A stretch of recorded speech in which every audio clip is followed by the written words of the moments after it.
formare le persone che stanno arrivando nei centri di accoglienza italiani affinché possano essere inserite con competenza nel mondo del lavoro a partire dal sistema delle costruzioni. Operatore edile, cartongessista, carpentiere, cappottista, autista, saldatore, da settembre i richiedenti asilo accolti nei centri di accoglienza straordinaria e nei progetti del sistema di accoglienza e integrazione della città metropolitana di Venezia potranno seguire corsi di formazione e di inserimento lavorativo nel settore edile.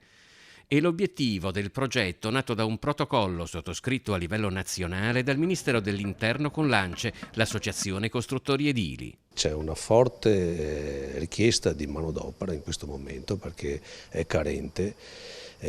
lo vediamo anche dalle diverse richieste che provengono da più imprenditori.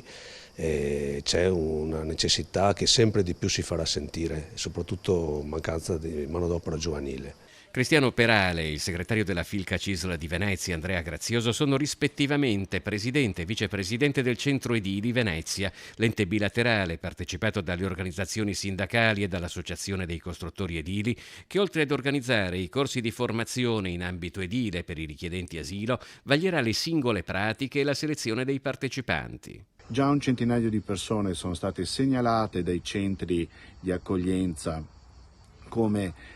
pronte ad essere formate, quindi con le competenze di base fondamentali, conoscenza della lingua italiana e alcune propedeuticità al sistema delle costruzioni, e verranno formate quindi già nella seconda metà di settembre con l'avvio di alcuni corsi. Adesso siamo anche in attesa, dovrebbero partire anche i lavori del collegamento ferroviario dalla stazione all'aeroporto e anche lì c'è una carenza di manodopera,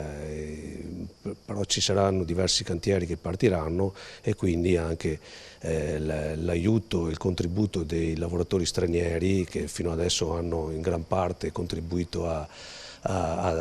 partecipare alle opere sarà necessario.